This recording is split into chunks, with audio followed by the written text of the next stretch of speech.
경호원은 월급이 많은 편인가요? 이런 질문 되게 좋습니다. 왜냐하면 진짜 중요한 거예요. 경호원에 따라서 너무 천차만별입니다. 기본적으로 자기가 어떤 거를 갖다 갖추고 준비를 했느냐에 따라서 자기 몸값은 정해지는 거기 때문에 어떤 경우는 제가 알기로는 200만 원 미만으로 버는 분들도 많고 2천만 원 이상 버시는 분도 계시고 어느 정도 레벨이 있고 준비가 잘 되신 분들은 평균적으로 한 500 이상은 버는 것 같다라고 제가 말씀드릴 수 있을 것 같아요. 경호원들은 맨날 선글라스 끼고 있어요.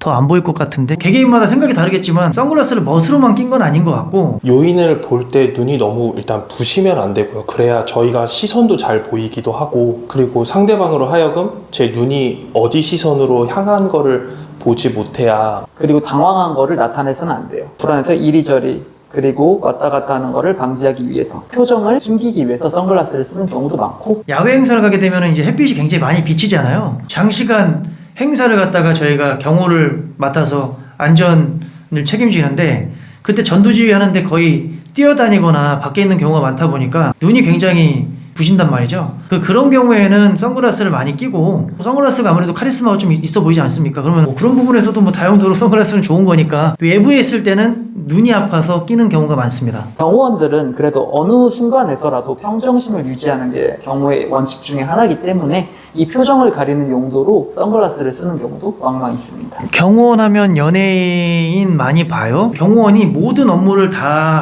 하긴 하는데 그 중에서도 자기가 주로 하는 업무들에 이제 있는 부분이 있거든요. 그 중에 예를 들어서 연예인 수행 경호를 전담으로 맡는 일을 또 자기가 맡게 된다고 하면 그러면 당연히 연예인을 굉장히 많이 보겠죠. 어떤 기획사라든지 어떤 연예인들만 주로 하는 그 경호업체라든지 그쪽의 업무를 주로 하시는 분들은 연예인을 많이 본다. 근데 일반적으로 다른 업무를 하시는 분들은 연예인을 볼 기회가 그렇게 많지는 않죠. 일할 때 위험하지 않나요?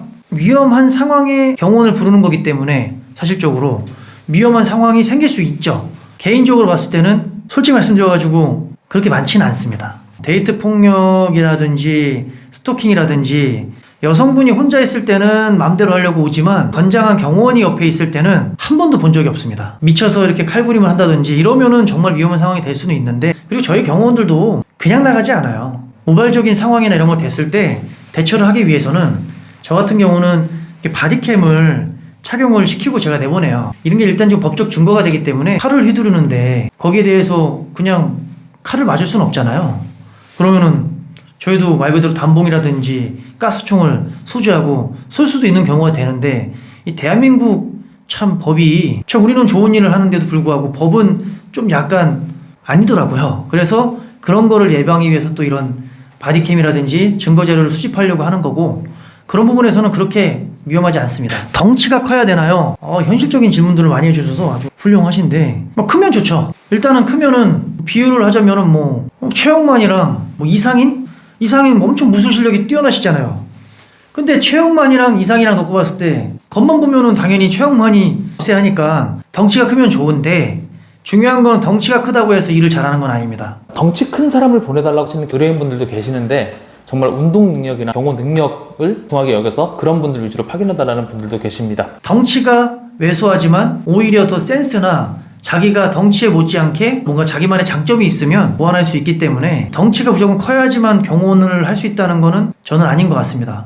그렇게 따지면 여성 경호원들은 아무도 못하죠. 진짜 궁금한데 식사나 화장실이 급하면 어떻게 가요? 항상 의뢰인 옆에서 붙어 계시니까 궁금해요. 제 개인적으로는 저게 굉장히 와닿아요. 왜냐면 개인적으로는 희한하게 좀 화장실을 좀 자주 가게 되는 편이다 보니까 경호원도 저 간단한 문제라고 생각하지만 저 간단한 문제조차도 경호원마다 준비하는 자세, 태도가 달라요. 우리는 장시간 투입이 돼야 되면 알아서 자기가 페이스 조절을 하기 위해서는 소변이 자주 마려울 수밖에 없는 그런 음료나 이런 걸 먹질 말아야 되는데 그런 음료를 다 먹으면서 또 급하다고 갑자기 임무에서 긴급하게 빠져버리면 그게 빵꾸가 나는 거거든요. 자세 태도를 제가 강조드리는 게 그런 거를 기본적으로 갖춰야 되는 생각이 있어야 그런 걸 준비를 하고 미션의 임무에 투입될 때 아무 문제가 없기 때문에 저 같은 경우는 개인적으로 그래서 커피를 안 마십니다. 화장실 같은 경우는 투입 전 대부분 해결을 하고 들어가요. 하지만 불가피한 경우에는 정말 급할 때는 팀 단위로 움직이니까 개인 신변보호에도 기본적으로 2인 1조를 원칙으로 하기 때문에 번갈아 가면서 W 갔다 오겠습니다 라고 무전을 치고 상황을 전파하고 그리고 급히 다녀옵니다.